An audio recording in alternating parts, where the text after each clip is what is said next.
Himbobeo, ya hitambobeo. Ni barrigada, darmame, kankakabutibe. Ngilma daramo, shandar bacha duktem, kanjete gutatem, ya hitambobeo. Tada sabiru, kanabishe garba, kamamof kanaile. Goyo patani, kaneche patani, sodo mangarani, nubibiti sanyo. Himboini, akarme boini. Nayata yadu, bose mankararta.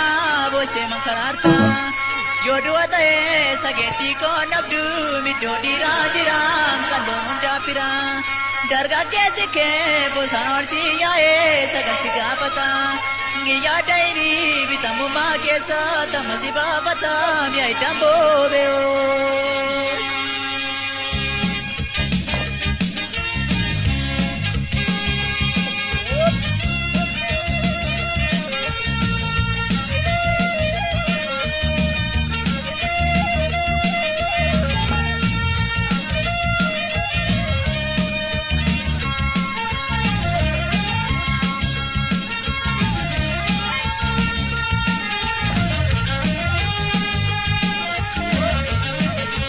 Kotu ya woboto